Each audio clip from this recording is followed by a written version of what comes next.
एक फूल और कली की बातचीत। कली उनका प्रतीक है जो सिर्फ अपने लिए जीते हैं।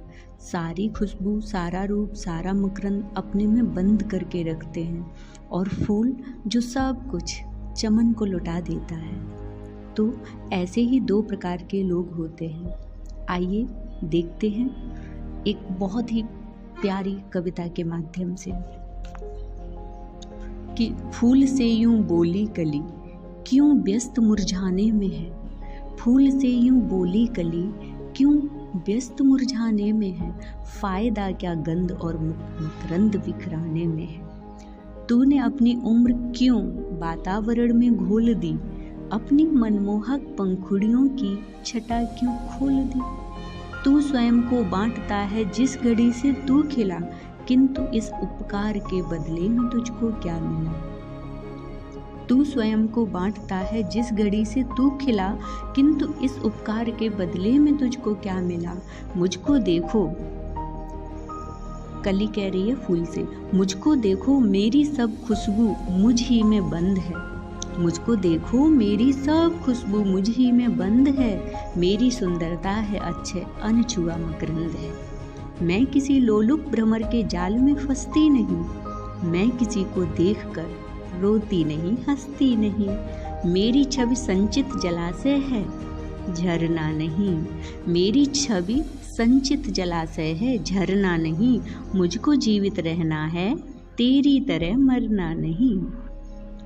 मैं जब कांटों में पली थी, दुनिया तब सोती रही। मैं जब कांटों में पली थी, दुनिया तब सोती रही। मेरी ही क्या ये किसी की भी कभी होती नहीं। दुनिया के बारे में बोल रही है कली। ऐसी दुनिया के लिए सौरभ लुटाऊं किस लिए, स्वार्थी समुदाय का मेला लगाऊं किस लिए। ये तो था कली का। कली बोल रही थी फूल से। अब आगे देखिए फूल का जवाब सुनते हैं हम लोग कि फूल जो बोल रहा है कली से, वही इस कविता का आशय है। देखते हैं फूल ने क्या जवाब दिया। फूल उस नादान की बाचालता पर चुप रहा, फिर स्वयं को देखकर भोली कली से यूं कहा। फूल उस नादान की बाचालता पर चुप रहा, फिर स्वयं को देखकर भोली कली से यूं कहा। जिंदगी सिद्धांत की सीमाओं में बंटती नहीं, ये वो पूंजी है जो व्यय से बढ़ती है, घटती नहीं। कि जिंदगी सिद्धांत की सीमाओं में बंटती नहीं, ये वो पूंजी है जो व्यय से बढ़ती है, घटती नहीं। 4 दिन की जिंदगी खुद को जिए तो क्या जिए। बात तो तब है जब मर जाएं औरों के लिए। 4 दिन की जिंदगी खुद को जिए तो क्या जिए। बात तो तब है जब मर जाएं औरों के लिए। सांस का व्यापार हरगिज अन्यथा होता नहीं, वो कभी पाता नहीं जो कभी खोता नहीं। सांस का व्यापार हरगिज अन्यथा होता नहीं, वो कभी पाता नहीं है जो कभी खोता नहीं। आराम की पूछो अगर तो मृत्यु में आराम है। जिंदगी कठिनाइयों से जूझने का नाम है। आगे फूल कहता है, जितना तुम दोगे समय उतना संजोएगा तुम्हें। पूरे उपवन में पवन कंधों पे ढोएगा तुम्हें। चांदनी अपनी दोसाले में सुलाएगी तुम्हें। ओस मुक्ताहार सोते में पहनाएगी तुम्हें। धूप अपनी उंगलियों से गुदगुदाएगी तुम्हें। तितलियों की रेशमी सिहरन जगाएगी तुम्हें।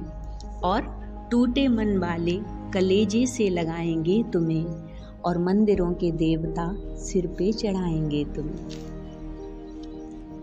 फूल कहता है कली से कि जितना तुम दोगे समय उतना संजोएगा तुम्हें। पूरे उपवन में पवन कंधों पे ढोएगा तुम्हें। चांदनी अपने दुसाले में सुलाएगी तुम्हें। ओस मुक्ताहार सोते में पहनाएगी तुम्हें। धूप अपनी उंगलियों से गुदगुदाएगी तुम्हें। तितलियों की रेशमी सिहरन जगाएगी तुम्हें, और टूटे मन वाले कलेजे से लगाएंगे तुम्हें, और मंदिरों के देवता सिर पे चढ़ाएंगे तुम्हें। गंध उपवन की विरासत है, इसे संचित न कर। गंध उपवन की विरासत है, इसे संचित न कर। बांटने के सुख से अपने आप को वंचित न कर। यदि संजोने का मजा कुछ है तो बिखराने में है।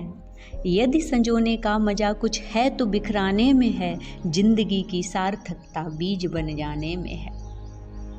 और दूसरे दिन मैंने देखा वो कली खिलने लगी, शक्ल सूरत में बहुत कुछ फूल से मिलने लगी। धन्यवाद। ये बहुत ही प्यारी सी कविता थी जो मुझे बहुत पसंद है। उसका एक कारण ये भी है कि मेरा नाम सुमन है, जो कि फूल का ही एक पर्यायवाची शब्द है, इसलिए मुझे ये कविता बहुत पसंद है। और दूसरा कारण ये है कि इस कविता में बहुत ही प्यारा सा संदेश छुपा हुआ है। बहुत बहुत धन्यवाद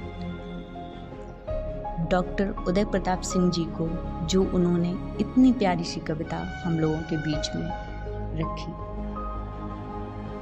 धन्यवाद।